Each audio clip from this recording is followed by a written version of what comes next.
नमस्कार। एसएन सुजला में आपका स्वागत है। मैं हूं शिव कुमार तिवारी। मित्रों, इस समय मैं आपको राजस्थान में चूरू जिले के रतनगढ़ के गोगासर के पास कांगड़ गांव का दृश्य दिखा रहा हूं, जहां पर एक रेलवे पुलिसकर्मी के द्वारा एक बहुत अच्छा कार्य किया जा रहा है। गौ संवर्धन का कार्य। देसी नस्ल की गायों को रखकर उनसे दुग्ध उत्पादन, अच्छी क्वालिटी का दूध उत्पादन करने का कार्य वो कर रहे हैं।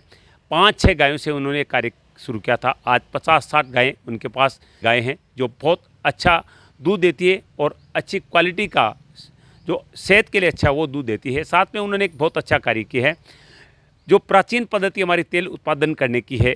बेल, कोल्हू के बेल के द्वारा घानी चलाकर तेल निकालना, और ये तेल आप जानते हैं कि सेहत के लिए बहुत अच्छा होता है। आजकल जो रिफाइंड तेल आते हैं वो हमारे हार्ट के लिए अनेक तरह की बीमारियां लेकर आते हैं।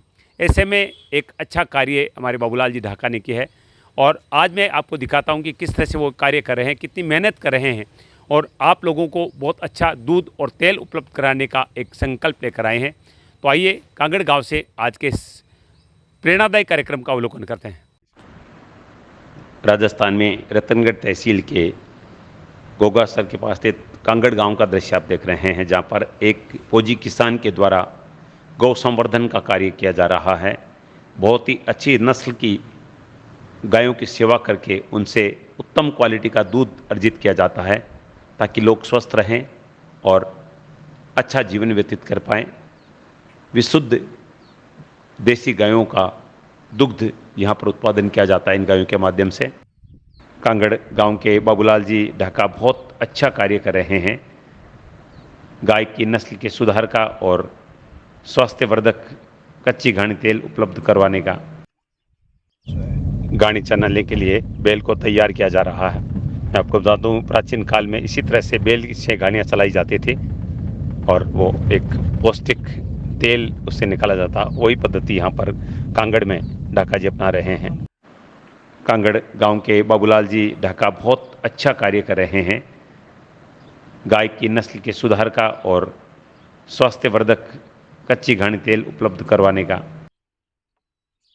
ये देखिए, ये नारियल का तेल निकाला जा रहा है। तेल मात्रा में चाहे कम निकले, लेकिन सेहत के लिए बहुत ही अच्छा रहता है। स्वास्थ्य उत्तम हो जाता है इस तरह का तेल सेवन करने से। ये हमारे देश का प्राचीनतम तरीका है तेल निकालने का, प्राचीनतम पद्धति है तेल निकालने की। बैल की आंखों पर पट्टी बांध दी जाती है, वो घूमता रहता है। ताकत बैल को बिल्कुल नहीं लगानी पड़ती, वो सहजता से चलता रहता है। पट्टी इसलिए बांध दी जाती है ताकि इसको किसी तरह की परेशानी नहीं हो और उसको लगे कि मैं किसी लंबे सफ़र पे चल रहा हूँ, और तेल निकलता रहता है, गाड़ी चलती रहती है। बाबूलाल जी ढाका जो एक पुलिसकर्मी हैं, आरपीएफ में हैं, और जब भी छुट्टी पर आते हैं तो ऐसे ही नहीं बैठते, गौ संवर्धन का कार्य करते हैं और कुछ नया करना चाहते हैं लोगों के स्वास्थ्य के लिए।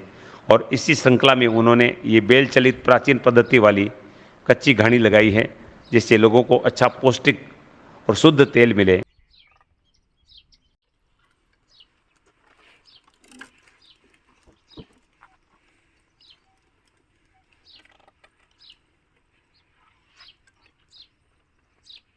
मित्रों, ये बहुत सुंदर नज़ारा आप देख रहे हैं रतनगढ़ तहसील के कांगड़ गांव का, जो कि गोगासर से केवल 4 किलोमीटर दूरी पर है, जहां पर गौ संवर्धन का कार्य होता है। देसी नस्ल की गायों से दुग्ध उत्पादन किया जाता है, और साथ में यहाँ पर तेल निकालने की जो प्राचीनतम पद्धति है, बैल चलित घानी लगाई गई है, कोल्हू की बैल की घानी लगाई गई है, ताकि पौष्टिक तेल लोगों को उपलब्ध करवाया जा सके। एक बहुत ही प्राचीन पद्धति रही है बैल चलित कोल्हू के द्वारा तेल निकालने की, वो पद्धति यहाँ पर पुनर्जीवित की गई है। ये प्राचीनतम पद्धति है तेल निकालने की, और इससे निकाला गया तेल स्वास्थ्य के लिए बहुत उत्तम रहता है। आजकल जो तेल, रिफाइंड तेल मार्केट में आ रहे हैं, वो निश्चित रूप से हृदय के लिए बहुत ही घातक हैं, लेकिन यहाँ पर वो प्राचीन पद्धति जिससे तेल के पोषक तत्व जो हैं उसमें कायम रहते थे, वो तत्व जल नहीं जाते थे मशीनों के द्वारा। और आज ये पद्धति पुनः यहाँ पर रतनगढ़ तहसील के कांगड़ गांव में लाई गई है। कोल्हू चलित बैल की घानी की सबसे बड़ी खासियत ये है कि ये बहुत कम तापमान पर गर्म करके तैयार किया जाता है। बहुत कम तापमान में गर्म होने के कारण तेल के जो पोषक तत्व हैं उसमें विद्यमान रहते हैं और सेहत के लिए फायदेमंद होते हैं। हमारे देश का प्राचीनतम तरीका है तेल निकालने का, प्राचीनतम पद्धति है तेल निकालने की। बैल की आंखों पर पट्टी बांध दी जाती है, वो घूमता रहता है। ताकत बैल को बिल्कुल नहीं लगानी पड़ती, वो सहजता से चलता रहता है। पट्टी इसलिए बांध दी जाती है ताकि इसको किसी तरह की परेशानी नहीं हो और उसको लगे कि मैं किसी लंबे सफ़र पे चल रहा हूँ। और तेल निकलता रहता है, गाड़ी चलती रहती है। कच्ची घानी का तेल खाने से आपका कोलेस्ट्रॉल लेवल बिल्कुल सही रहता है और इसमें जो तत्व हैं वो भी विद्यमान रहते हैं, जिसके कारण आप हष्ट-पुष्ट रहते हैं। ये देखिए कच्ची घानी से ये नारियल का तेल निकाला जा रहा है। देखिए कितनी खुशबू आ रही है। ये है ओरिजिनल तेल जो पोषक तत्वों के साथ निकल रहा है। नारियल तेल, इसकी महक को शायद आप नहीं महसूस कर रहे हैं, लेकिन मैं महसूस कर रहा हूँ। और ये महक जो रिफाइंड तेल आता है, मशीनों का तेल आता है, उसमें आपको महसूस नहीं होगी।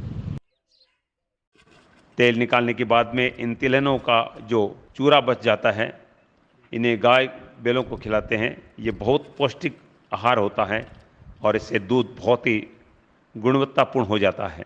ये सब आप देख रहे हैं, दिल्ली का तेल निकाला जा रहा है और बिल्कुल साफ खुशबू महसूस की जा सकती है। ये बहुत पौष्टिक है, पोषक तत्वों से युक्त है ये, क्योंकि इसके तत्व जलते नहीं हैं, मशीनों से जल जाते हैं। आज के युग में हर व्यक्ति पैसे कमाने की सोचता है, तो आपने ये देसी गायों की गौशाला क्यों स्थापित की? क्योंकि इनका दूध की मात्रा तो बहुत ज़्यादा नहीं होती है। जो विदेशी नस्ल की गायें होती है वो बहुत ज़्यादा दूध देती है, हालांकि उसकी क्वालिटी नहीं होती।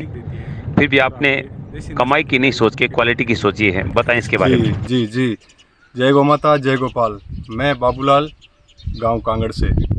मेरा नज़दीक का गांव लगता है गोगासर और तहसील रतनगढ़, जिला चूरू है। और आपने बहुत अच्छा सवाल पूछा है। तो सबसे पहले शिव कुमार जी, आपका बहुत बहुत तहे दिल से हम आपका हृदय से धन्यवाद करते हैं कि एक इतनी लंबी दूरी तय करके आप इतनी दूर, और एक जो वैदिक गोपालन है, गाय से जो सब कुछ जुड़ा है, गाय सृष्टि का आधार है, उस प्रकल्प को आप देखने आए हैं। आपका बहुत बहुत धन्यवाद। और आपके जो देखने वाले जो दर्शक हैं उनको भी मैं बहुत बहुत धन्यवाद देता हूँ इस वीडियो को देखने के लिए। इसमें आपका थोड़ा हृदय भी चेंज होगा, आपको गाय की छोटी छोटी बारीकी जो वैदिक गोपालन बोलते हैं वो भी आपको देखने को मिलेंगी। जैसे आपने पूछा कि गाय की डेयरी, तो मैंने 2014 से ये शुरुआत किया। मैं ये डेयरी का मतलब मेरा कोई सब्जेक्ट नहीं है। मैं एज एक गौशाला स्थापित मैंने किया कि कैसे एक गौशाला फ़ायदा दे सकती है, गौशाला कैसे आत्मनिर्भर हो सकती है। गांव शहरों में हर जगह गौशालाएं मतलब पिछले 20-25 सालों से गौशालाएं अपने बनाई। क्यों बनाई? ये शुरुआत हम ही लोगों के घर से हुई कि हमने गाय जब दूध दिया तो रखी, और दूध नहीं दिया तो फिर उसको बाहर का रास्ता दिखा दिया। तब जाके वो गौशालाओं का निर्माण हुआ। और उनमें कई ऐसे आए गायें हैं जो गलियों में घूमती हैं, रोडों पे घूमती हैं, तो उन बेचारी गौ माता का है कौन? भगवान कृष्ण ने भी गाय को माँ का दर्जा दिया है, तो हम तो आखिर इंसान हैं, हम उनकी सेवा करें। और हमारा प्रकल्प थोड़ा ऐसा हटके है कि गाय कैसे आत्मनिर्भर बने, उसके लिए हम पहला मेरा जो मुख्य उद्देश्य है ब्रीडिंग। एक शुद्ध नस्ल का सांड, जैसे थारपारकर, साहिवाल, गिर, राठी, कांकरेज, गंगातीरी, हरियाणा, जो ये पूरी अपने देश की 40-42 जो हैं अपनी नस्लें शुद्ध देसी गौओं की, तो मैंने चुना है साहिवाल को। बहुत अच्छी सुंदर प्यारी सी मतलब सुरमई आंखें होती हैं गाँव की, अच्छा दूध देती हैं, 7-8 किलो टाइम का दूध देती हैं। और सुंदरता में मतलब भगवान उसमें सामने दिखते हैं कि ये भगवान खड़ा है, मैं उनके पैर छू लूँ। तो ये जो डेयरी का कोई मेरा ऐसे कोई सब्जेक्ट नहीं है। हमने एक गौशाला बनानी है और आगे तक लेके जानी है कि एक मॉडल बने। और मेरा एक उद्देश्य है कि अकेला मैं इतना नहीं कर सकता, पर मेरा जो तहसील है रतनगढ़, रतनगढ़ तहसील के जितने भी 210 जो गांव हैं उनमें ये गौओं की जो नस्ल सुधार का प्रकल्प शुरू हो, हर गांव की पंचायत में एक शुद्ध नस्ल का, उनके थोड़े से जो राजस्थान गवर्नमेंट की फार्म्स हैं, चांदन बीच वाल जो भी हैं, बस्सी में है और अपना सूरतगढ़ में है, और कई जो बहुत बड़े बड़े जैसे स्वामी जी हैं, स्वामी जी चेमानंद जी महाराज नूर महल पंजाब में हैं, तो उनके यहाँ से एक अच्छी नस्ल का एक नंदी लेके आए। तो वो नंदी के थोड़े पैसे लगते हैं, 2 लाख है 3 लाख जिस हिसाब से, जो उम्र के हिसाब से, पर उनके जो आने वाली बच्चियां हैं अपनी यदि गौशाला में स्थापित करेंगे, उस नंदी को पंचायत में स्थापित करेंगे, तो गांव में जितनी भी 700-800 गायें हैं उनकी आने वाली बच्चियां 3 साल बाद में बहुत सुंदर और HF जर्सी से हट जाएगी, वो उसका ब्लड छोड़ देगी और अपनी देसी जो मूल स्वरूपा है, अपनी देसी गाय है, उसमें वो परिवर्तित हो जाएगी। क्योंकि ये अंग्रेजी गायें हैं, विदेशों से कहीं जहाज से नहीं लाई गई हैं, ये बाहर से जो 1960 से शुरुआत हुई, 1960 में जैसे सीमन लेके आए, कई बड़े बड़े कंटेनर में आए, फिर डॉक्टर्स वो सीमन के माध्यम से अपनी जो बड़ी बड़ी कदकाठी बडाल जो डील की गायें हैं उन पे वो कुटारा घात हुआ और वो धीरे धीरे अंग्रेजी गाय में परिवर्तित होती गई, जो अपने नहीं तो अपने माहौल के हिसाब से सेट सूटेबल है वो, और नहीं मतलब उनका जो अपनी जो गाय है उनकी सुंदरता है, उनका जो सेंस है, जो क्या है कि मतलब वो अपनी देसी गाय समय बता सकती है। वो इसलिए बता सकती है कि बाट का टाइम हो गया, चरने का टाइम हो गया, तो वो अपने को इस हिसाब से वो समय बता देती है। तो ये मेरा ही नहीं, मैं सोचता हूँ कि मैं एक मॉडल बनाऊँ और हर जैसे मेरी उम्र के हैं, मेरे से ज़्यादा हैं, छोटे हैं, पीछे जो आ रहे हैं, तो वो गाय के प्रति रुझान करें और गाय को एक आत्मनिर्भर कैसे बनाएं उसके हिसाब से ले, ताकि वो गाय का उद्धार हो, गाय का भविष्य उज्जवल हो। जी शिव कुमार जी बताएं। और आप जैसे हमारे प्रकल्प हैं वो प्रकल्प आप देख रहे हैं, और ऐसे जैसे अपने दादा परदादा पूर्वज जैसे जो काम किया है इन्हीं बैलों ने, शिव कुमार जी, इन्हीं बैलों ने अपने दादा जो परदादा हैं पूर्वजों का जो मतलब कंधे से कंधा मिला के ये बैल जोतते थे, और ये बैल जो खेत जोतते थे, घानियाँ चलती थी और फ्रंट लाइन पे गाय खड़ी रहती थी। क्या कारण है बताएं? आज ऐसा क्या कारण है जो गाय अपने पीछे खड़ी है, हम आगे खड़े हैं, हम आधुनिकता में जा रहे हैं, मॉडर्न बन रहे हैं, हम खाना होटल में खा रहे हैं, हम गाय को देख नहीं रहे, दूध कहाँ से आ रहा है। बहुत से ऐसे लोग हैं जो पता नहीं कहाँ से दूध आ रहा है, कैसा दूध आ रहा है, तो कैसे दूध निकाला जाता है। आजकल जो नई जनरेशन की जो पीढ़ियाँ आ गई उनमें किसी को दूध नहीं निकालना आ रहा है। कोई बोल रहा है कि गाय का गोबर हमें ये ऐसा नहीं बोलना चाहिए। गाय का गोबर में लक्ष्मी वास करती है, और ये जो दूध है, दूध नहीं है, अमृत है ऐसी गायों का। जैसे ऐसे जो बैल पैदा होते हैं, ये हमारा ये बैल है, ये इसकी ड्यूटी रहती है सारी गौओं की, इनके लिए चारा लेके आना। जैसे ये घानी में है तो ऐसे 2 बैल हैं, दिन में 2 बैल जुड़ते हैं ये। और जो ये अपने मैं क्या बोल रहा था कि गाय के प्रति युवाओं का रुझान नहीं है, तो आगे आएँ और गौशाला में जो पंच प्रधान हैं, देखो पहले कितनी पुरानी व्यवस्थाएं होती थी हमारे गाँव में कि एक नंदी 3 साल एक गांव में रहता था, शुद्ध नस्ल का, थार पारकर होता था या राठी होता था। 3 साल बाद में उसकी बेटियां आ जाती तो उस नंदी को चेंज करते। जैसे मेरे लगता गांव चैनपुरा गोगासर है, तो कि भाई कांगड़ का गांव चैनपुरा में लेके जाओ, चैनपुरा का सांड है जो कांगड़ में लेके आओ। उनकी व्यवस्थाएं थी, क्योंकि उनकी बेटियां आने वाली आ गई हैं, तो उनका जो ब्लड है वो इनब्रीडिंग नहीं हो। ऐसी अपने पूर्वजों के पास ज्ञान था जो आज के विज्ञान को मात दे रहा है, और लोग बाग थोड़ा कुछ समझ नहीं है, पर धीरे धीरे अब समझ में आ रहा है। और जैसे इंसानों में अपने गोत्र व्यवस्थाएं थी, तो इनकी भी एक गोत्र व्यवस्था है। अपनी जैसे 5 गोत्र इंसान टालते हैं, तो वो भी इनकी गोत्र व्यवस्था है। ये कोलू के बैल की घानी लगाने का विचार आपके मन में कैसे आया? क्योंकि इस तेल निकालने में बहुत ज़्यादा वक्त इसमें लगता है, और तेल की मात्रा भी इसमें उस मशीन के मुकाबले में कम रहती है, तो ये विचार कैसे है आपके मन में? जी सर, ये विचार तो क्या है सर, हमारे पास इतनी गायें हैं, अपनी शुद्ध नस्ल की जो गायें हैं, तो उन्हीं की जो बैल हैं वो ऐसा तो है नहीं कि हम बाहर कहीं छोड़ दें। वो बैल हैं तो वो भाई हल जोतने में और ये घानी में, तो ये हमारे तो ये चलते रहते हैं। तो विचार ऐसा है कि मेरे घर से मानो कि मेरे को अच्छा शुद्ध तेल मिले, क्योंकि आजकल तेल मिलावटी है कि नहीं है, मैं मतलब कोई तर्क वितर्क नहीं करना चाहूँ, कि कैसा तेल आता है, कैसे बनता है। ये अपने सामने बनता है, नारियल का है, तिल का है, सरसों का है, मूंगफली का है, अलसी का है, तो ये अपने सामने बनता है। और इसका क्या थोड़ा मेथड है ना, जो अब आप बताएं शिव कुमार जी सर, आप ज़रूर बताएं इसके बारे में मेरे को, कि पुराने समय में ऐसा क्या था जो 100 साल, 105 107 साल जो अपने जो दादा परदादा हैं उन्होंने उम्र जिया है, खुशी से जिया है, प्राकृतिक वो रहे हैं। तो आज ऐसा क्या कारण है कि एक युवा है वो 30 साल 32 35 साल में भी हाँफने लग जाता है, कहीं एक धोरे चढ़ता है, हाँफने लग जाता है, और कहीं दौड़ नहीं पाता है, तरह तरह की बीमारियों से घिरा हुआ है हर युवा। तो क्या कारण था कि उस टाइम में ऐसा ये तेल खा के, और उन्होंने गाय का घी खाया और ऐसा तेल खाया घानी का, तब जाके उन्होंने, और उस टाइम थोड़ी मेहनत भी थी, ज़्यादा थी, तो ये तीनों का सामंजस्य, घी और तेल और मेहनत तीनों मिलके वो 100 साल पार कर दिया करते थे। अब आए मैं आपको ये बताऊं, इसका मेथड दिखाऊंगा।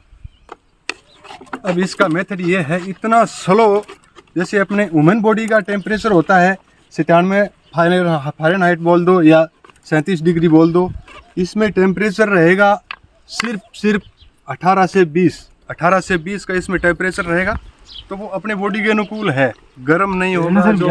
जो ये स्पेलर्स लगे रहते हैं शहरों में, बड़ी बड़ी मशीनों से बीज को रोंदा जाता है, मैं कह रहा हूँ 1 लीटर तेल लेके शोषण किया जाता है। मानो उसके जो न्यूट्रिशन है, इतना उसको रगड़ घर्षण करके सारे के सारे न्यूट्रिशन है वो बेटे मार दिए जाते हैं, और चाय छाड़ने वाली उसके सारे न्यूट्रिशन मर जाते हैं, और इतनी गर्माहट पैदा होती है कि जैसे आयुर्वेद में कहा है कि तेल 2 बार गर्म नहीं होना चाहिए। तेल 2 बार बस सिर्फ अकेली रसोई में ही गर्म होना चाहिए, बाद में दोबारा तेल गर्म नहीं होना चाहिए। इसमें एक और भी कोई ये जो बड़ी बीमारी है, में जो फ्रीज की बीमारी है, उसमें अपन आटा रख देते हैं, उसमें हर चीज़ है, तेल की सब्जी है, वो सारी रख देते हैं, फिर उसको गर्म कर देते हैं, फिर रख देते हैं, फिर गर्म कर देते हैं।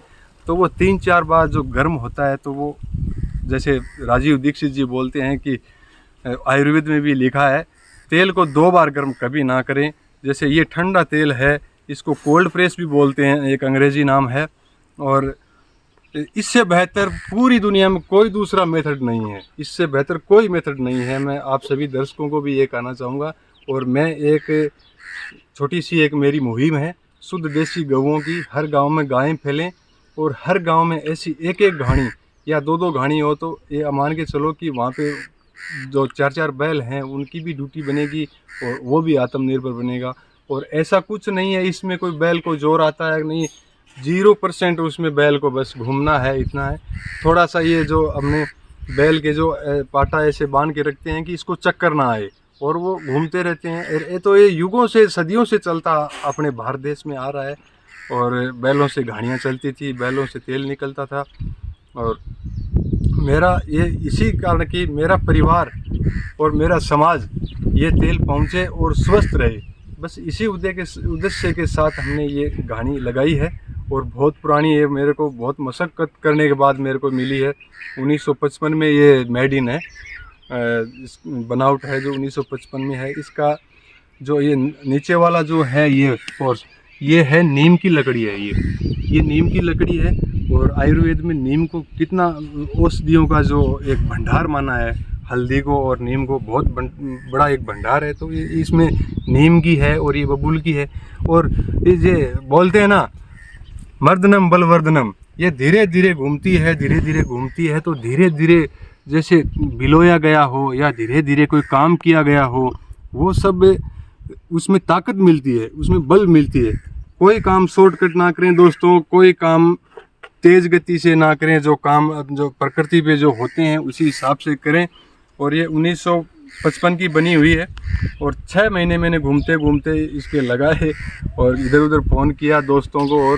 और आखिर के मेरे को एक हमारे एक दोस्त हैं वो टोंक में, तो उनके पास से ये उन्होंने बड़ा उपकार किया है हम पे, कि ये जो सारा काम है, वैदिक गोपालन है, ये कच्ची घानी है, और जैसे और भी हमारे जो गौशाला में जो काम है, वो सारा काम जो मेरी धर्मपत्नी है वो संभालती है। और मेरे से ज़्यादा भी वो रुचि रखती है गौओं में। और मैं जब बाहर गांव में आता हूँ तब मैं भी देख लेता हूँ, क्योंकि ये अपना काम है। ये अपना खेती किसानी गौपालन ये अपना जुड़ा हुआ है, अपने मेरे दिल से, हर सभी के दिल से जुड़ा है और जुड़ा रहना भी चाहिए प्रकृति से, और इसी वजह से हमने ये शुरुआत किया सर। पुराने लोग कहते थे कि बैल की घानी से निकला हुआ तेल का सेवन करने से व्यक्ति का शरीर बैल की तरह बलिष्ठ हो जाता है। ये शिव कुमार जी सर, इसमें एक और देखो, ये प्रकृति के अनुरूप काम इसलिए करता है। तेल कैसे निकलता है, ये बैल इधर जा रहा है और ये लाठ है ना, ये लाठ इधर जा रहा है, ये लाठ है, ये इधर जा रहा है, ये देखिए, और बैल उधर जा रहा है, विपरीत अपोजिट पोजीशन में काम होता है। ये बैल उधर जा रहा है और ये लाठ इधर जा रहा है। जिस तरह जैसे अपन बिलौना करते हैं,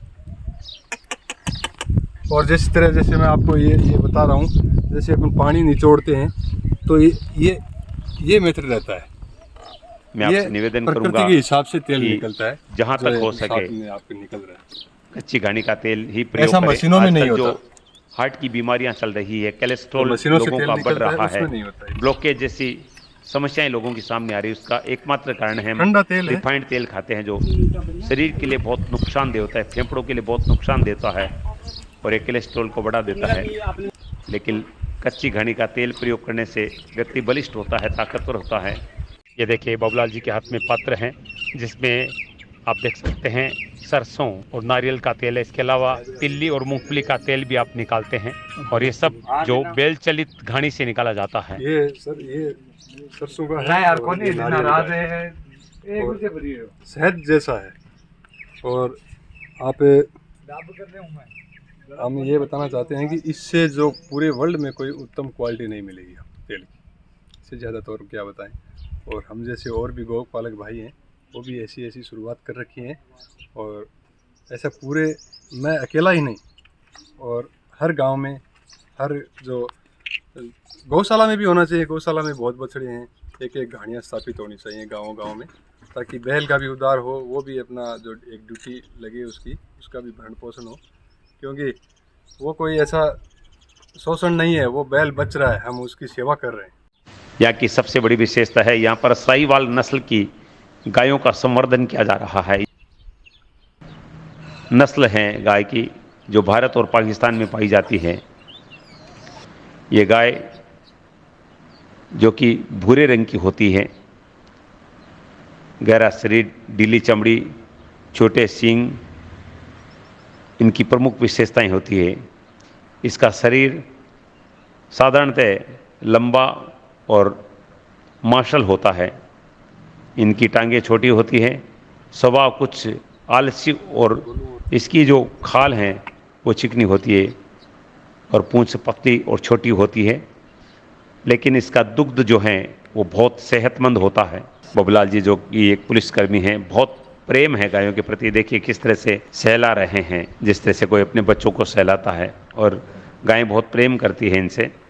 ये देसी गायों की गौशाला आपने कब स्थापित की, और वर्तमान में कितनी गायें इसमें हैं, कितना दूध उत्पादन आपके यहाँ पर हो रहा है? सर गौशाला एक मेरा जो संजोग इसलिए हुआ कि मेरे को प्रेरणा मिली, नूर महल कामधेनु गौशाला है, वहाँ पे अच्छी बड़ी डील डोल की जो गायें होती हैं, भगवान कृष्ण के समय में जो गायें होती थी, वो गायें मैंने देखी, और वहाँ से 2014 की बात है, और वहाँ से मैं प्रेरणा लेके मैंने इसको उचित समझा, इसकी सेवा करना उचित समझा, और इसको मैंने सोचा कि इसको आत्मनिर्भर कैसे बनाया जाए। और धीरे धीरे हमारे पास 5-6 गायें थी, और मैं पहले से ही हमारे पास 5-6 गायें थी हमारी दादा के टाइम से। तो उन गायों को नस्ल सुधार के माध्यम से ऐसे भावी नंदी से उनको आगे से आगे ब्रीडिंग करवाया, नस्ल सुधार हुआ, और अब बढ़ती हमारे पास 60 के करीब साहीवाल गोदन है, छोटा मोटा सारा। गायों में जो एक बीमारी चली है, उसके कारण आपको लगता है कि लोगों ने गायों से थोड़ी दूरी बनाई है, या इसके दूध सेवन में लोग थोड़ा सा हिचकिचा रहे हैं, ऐसा कुछ है? लोगों ने तो सर इसमें ये कोई पता नहीं, कोई वायरल है। और जैसे हम बताएं गौशाला का कि हमारा ये सदा से ये नेम रहा है, ये जो आज अपन सोशल मीडिया पे, व्हाट्सएप, फेसबुक पे, जो भी है, यूट्यूब पे देखते हैं कि हल्दी और ये काली मिर्च, भले काली मिर्च नहीं, हमने हमारी गऊओं के बांट में 10 ग्राम हल्दी हमारा तो चल रही है 5-6 सालों से। हमने ये नियम बना रखा है कि हम 10 ग्राम हल्दी तो डालते ही हैं। तो हो सकता है वो हल्दी और एक हमारा जो 100 बीमारियों को जो ठीक करने की जो जड़ है, जो एक दवा है, वो है तुम्बा। और हम साल के 10-12 पिकअप तुम्बे कलेक्ट करते हैं, जिसको हिंदी में इंद्रायण का फल भी बोलते हैं। और एक जो अपनी लुंगी है, ये लुंगी और तुम्बा एक रामबाण औषधि है, इससे ना कोई बीमारी आती है। और ये जो गाय इतनी मतलब चमक धमक से रहती है, उसकी इतनी चिकनाई रहती है गाय की। और लुंगी और तुम्बा, ये 2 चीज़ अपनी क्षेत्रीय जो औषधि मानो और क्षेत्रीय जो एक खाज है, ये बहुत उपयोगी है। इसमें बहुत ज़्यादा न्यूट्रिशन है। लुंगी है, इसमें कैल्शियम है, आयरन है। तुम्बा है, उसमें भी कैल्शियम बहुत भरपूर मात्रा में रहता है। और जैसे तुम्बा तो हम इंसानों को भी खाना चाहिए, क्योंकि आजकल जो बढ़ती जो बीमारियां देख रहे हैं, शुगर है, ये है, तो डायबिटीज़ है, तो तुम्बा बहुत अच्छा रहता है, जैसे करेला है।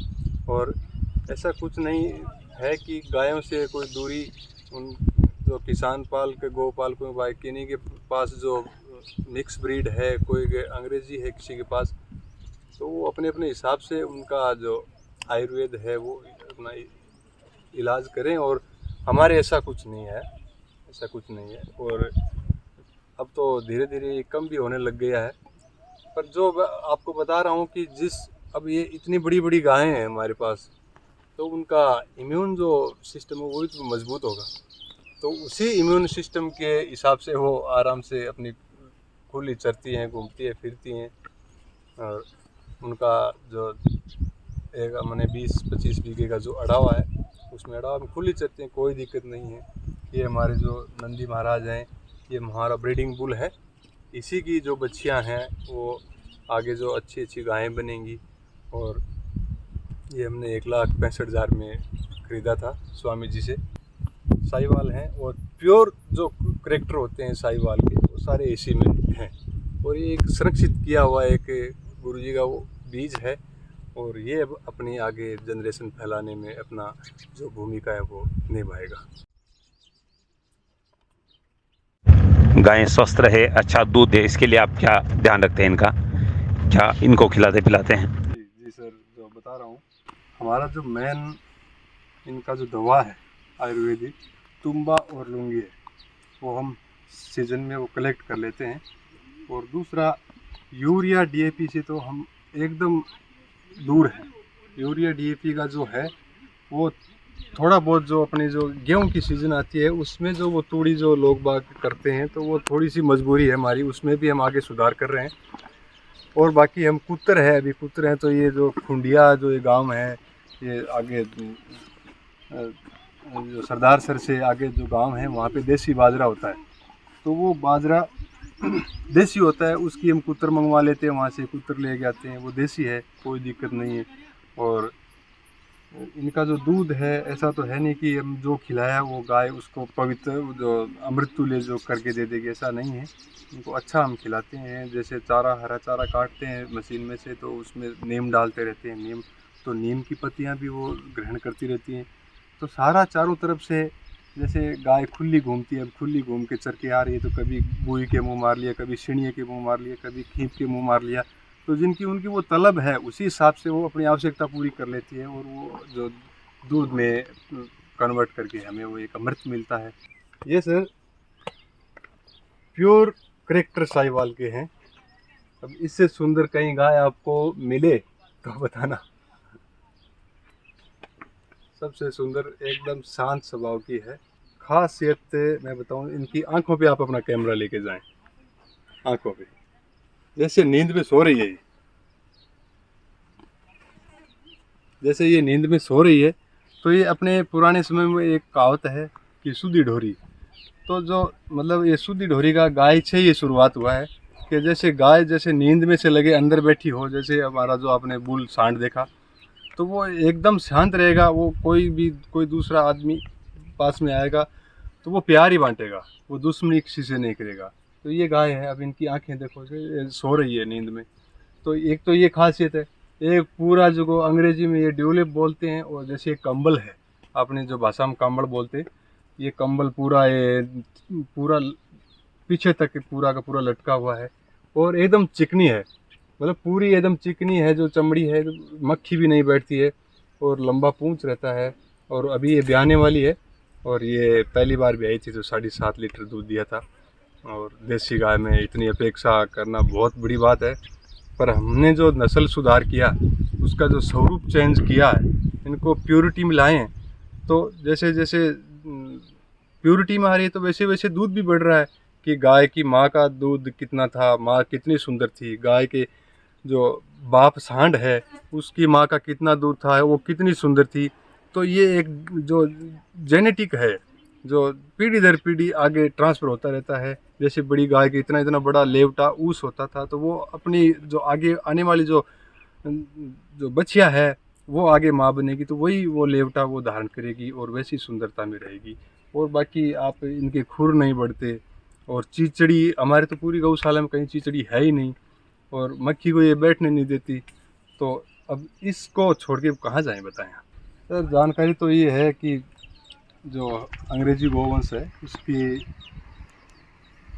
मैं नहीं बता सकता, पर ये जो अपनी बहुत प्रभावशाली गाय हैं। और एक संस्कृत का जो श्लोक भी है, यस्य देश से सो जंतु जतजम तस्य औषधम हितम, कि जहाँ जिस क्लाइमेट की, जहाँ जिस क्षेत्र की जो गाय, जैसे अपनी राठी गाय है, साहिवाल गाय है, तो ये अपन साउथ में ले जाएंगे, भले ही देसी हैं, इम्यून पावर इसका मजबूत है, रह लेंगी, पर थोड़ा सा मन नहीं लगेगा। जैसे हम राजस्थान में, फिर आसाम में जाएंगे तो वो वहाँ का बारिश है, वहाँ का जो ठंडा है, उसमें शायद कहीं न कहीं अपने कोई आंखों में खुजली नज़ला वगैरह हो जाता है, कईयों को मैंने सुना है। और सेम इंसान की तरह, जैसे हम इंसान की तरह, हाँ सही है। तो अपनी देसी गाय में बहुत एक चलता फिरता ओस डाले है। और इतनी आप सुंदरता देखेंगे तो ऐसी गाय सभी का मन करेगा कि मेरे घर में भी ऐसी एक गाय हो। मतलब पूरे वर्ल्ड में जो एक गाय की जो नस्ल है, और वो भारत की जो भारतीय गाय हैं उनसे सारी नीचे हैं, और ऐसी गायें वर्ल्ड में है नहीं। बस इतना ही बताना चाहूँगा कि इन गायों का जो दूध है वो अमृत है, घी है वो अमृत से भी अमृत है। और इनका जो गौमूत्र है वो हमारे जो खेतों में इधर गोबर गौमूत्र से जो खेती होती है, उनका जो पनपता है अनाज, वो भी मीठा ही रहेगा। और सारा हम देसी पे कर रहे हैं, कोई बनावटी नहीं है। और हम आप सभी दर्शकों से ये रिक्वेस्ट करते हैं कि कभी आप मेरे नज़दीक के हैं तो आप ज़रूर आएँ ऐसी गौशाला, ताकि आपको भी एक प्रेरणा मिले, आपको भी ऐसा लगे कि हाँ भाई गाय ऐसी होती है। क्योंकि कई लोगों ने, जो मेरी उम्र के लोग हैं, उन्होंने देसी गाय देखी नहीं है कि देसी गाय होती कैसी है।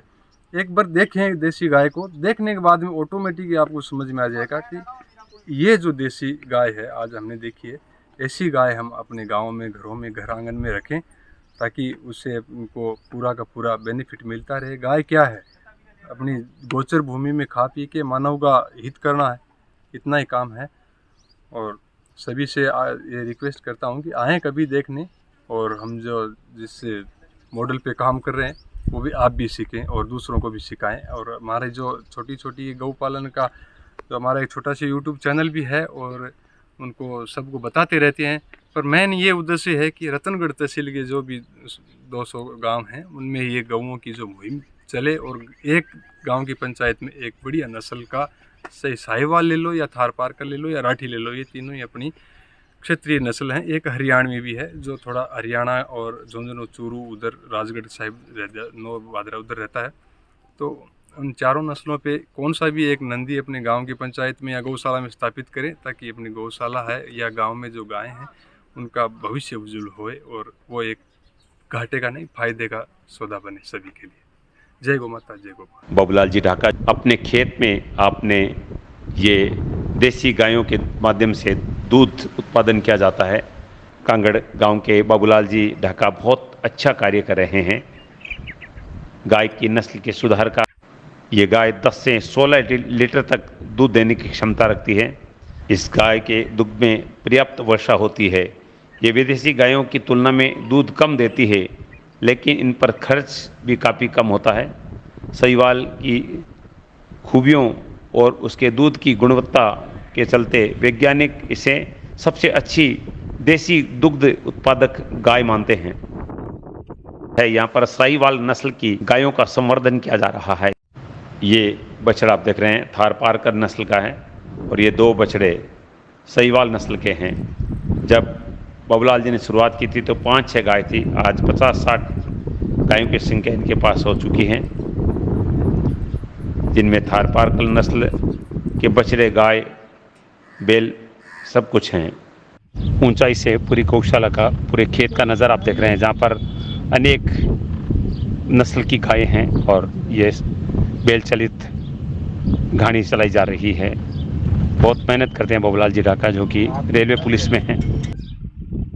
के पुलिसकर्मी के द्वारा एक बहुत अच्छा गौ संवर्धन का कार्य किया जा रहा है। जो नस्ल की गायें हैं भारत में भी पाई जाती है, उसके संवर्धन का, उसके नस्ल सुधार का कार्य वो कर रहे हैं। 4-5 गायों से कार्य शुरू किया था, आज 60-70 गाय उनके पास है, जो दूध की मात्रा भी अच्छी देती है और दूध की गुणवत्ता बहुत अच्छी होती है। साथ में उन्होंने अपने खेत में कच्ची घानी लगाई है।